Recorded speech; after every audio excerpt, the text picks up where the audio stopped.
So this is fun. It's fun for me. It's fun for me. So you knew very little about what you were coming to today. So thanks for showing up on those terms. Thanks for having us. Thrilled you're here. Recently, we got a chance to sit down and chat a little bit. And I learned a lot about your story that I didn't know. You're here like every service, every weekend. You serve in multiple areas. You guys give faithfully here to the church. Why do you do it? And tell a little bit about the impact in your life and in your family. We love this place. We moved here in 2004. Our twins were 8 weeks old, but we started seeking a church to go, okay, it's time, about a year later. And we went, and the rest was history. And we loved it from day one. You know, we gave always at that time because we knew this was the place to be. Mm-hmm. But it wasn't until a couple years later that, you know, God really moved my heart and was like, okay, it's time. Mm-hmm. And ever since, you know, it just snowballed from there. He was serving one service, and then he was serving a second service. And then I would say, when are you coming home on Sunday? We're waiting for you to get here. And he would just say, I just love it there. I feel the most alive when I'm serving those people. And if I could do that as a full-time job, I would. He really just like sought after the Lord during that time, really dug deep, opened up his pages of his Bible for the first time. And the Lord really just made him a new man from the inside out. And I think that that's where you had the most fulfillment during that time, was when he was giving. And when I first started serving, I wanted to give back where we were taking the most from, and we were taking a lot from the children's department. And then started serving in a medical team, being a registered nurse. It was an easy thing I could do while I was already here at 9. So let me ask you a little more.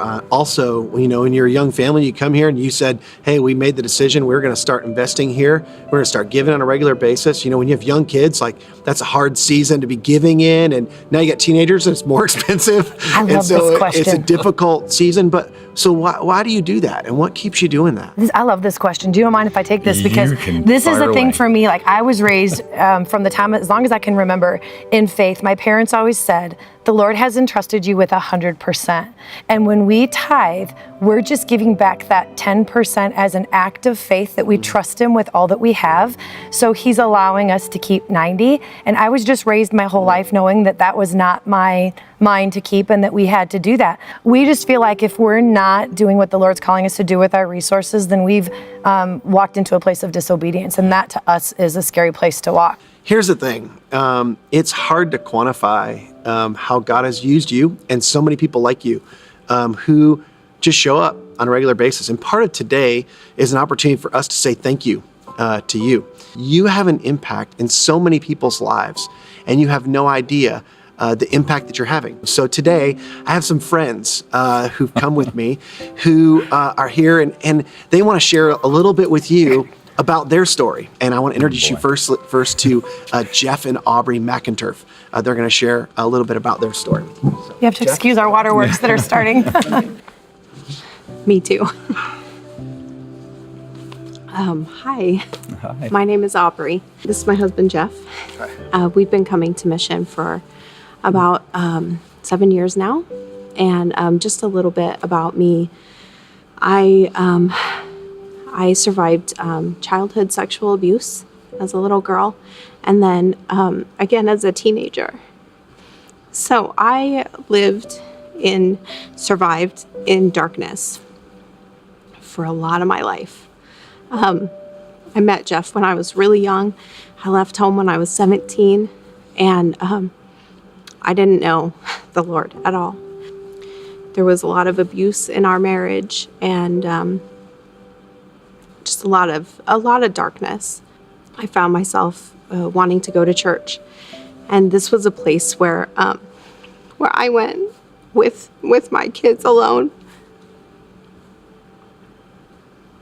and I would take my kids into the children's services, and it was a place where I could know that they were safe, and I could know that people were loving on them and pouring into them and speaking life into them when I was not in a position to do that well. I came to church really through her, and when she chose to go to church, I wasn't on board, but I started seeing very positive changes happening with her, and I wanted that. I wanted some of that. So, and about 2.5 years ago, God gave us the courage to walk through the doors of Celebrate Recovery. And it was there that we found a community of people who loved us where we were. It's just been an amazing thing to have that resource available at Mission. Just being able to now pour that back into others. I have a great story of that, and working on the production team here since recovery, I was able to pour into one of the people that serves up there with me, and then he in turn poured into another young lady who got baptized here last week. So it's just awesome, and so I'm grateful for your service and just people like you that have poured into me and allowed me to be able to pour into others. I know what abundant life in Jesus is. I'm able to live that now, and it has a lot to do with people being there and people being in those places that we walked into and loving us and loving our kids. So I just want to extend my thanks to you guys for being here and loving this church and loving this community the way that you do. Thank you so much. Can we give you a hug? Yes. Oh, thank you. So awesome. Thank you, guys.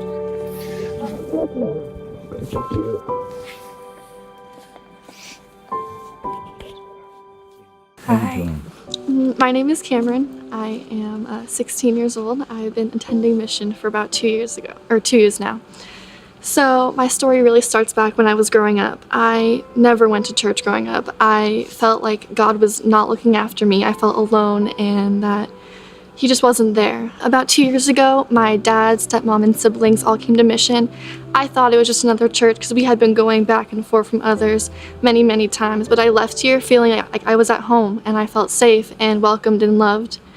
And eventually to the point where I went to camp, and that was a huge step for me. I joined a tribe. I'm here on Sundays at Anthem and going to tribes on Wednesdays. About a month ago, I got baptized, and that is something that I would never expect myself to do growing up. It was not a part of me, and now it is.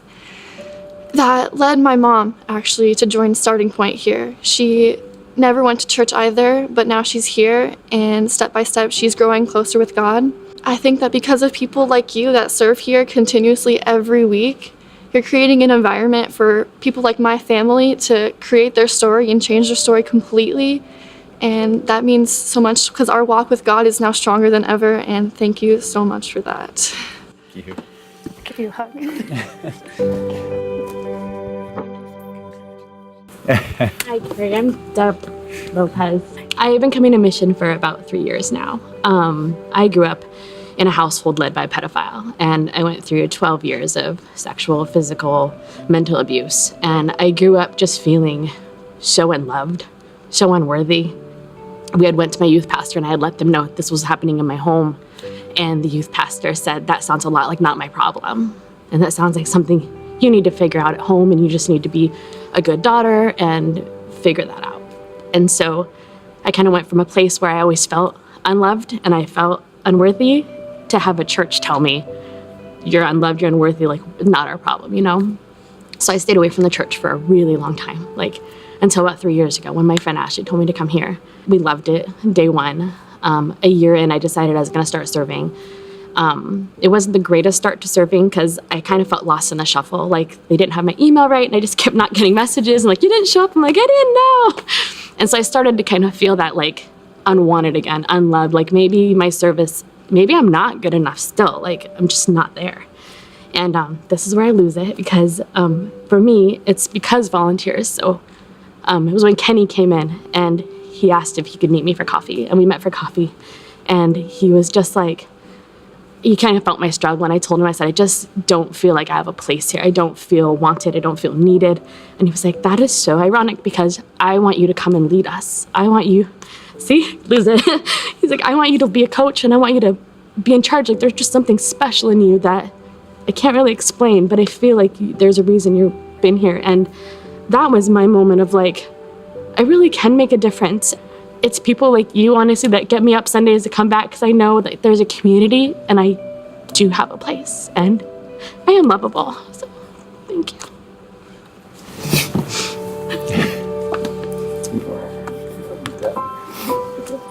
Thank you. story. You should tell me to wear waterproof, Joel. So I know that was a little unfair. But Beautiful. that's just a few stories of the stories we get to hear all the time that I wanted you to hear. And people like you who give so faithfully, serve so faithfully here. And I'm just curious, like when you hear those stories, like what goes through your head, goes through your heart? Like what are you feeling? Oh my gosh, my chest is full. I'm just overwhelmed by their stories, and it's just a blessing to hear it because you just really don't think it of yourself, right? Like you just love on people and show up and try to make their day brighter and smile, but you just don't realize the impact it has until someone says something like that. Yeah. That just those little things that seem small to us are monumental to people who are hurting or broken. Yeah. It just doesn't occur to you till you hear it. I know there are so many stories and in this church, and that's part of the reason why we know where we're supposed to be.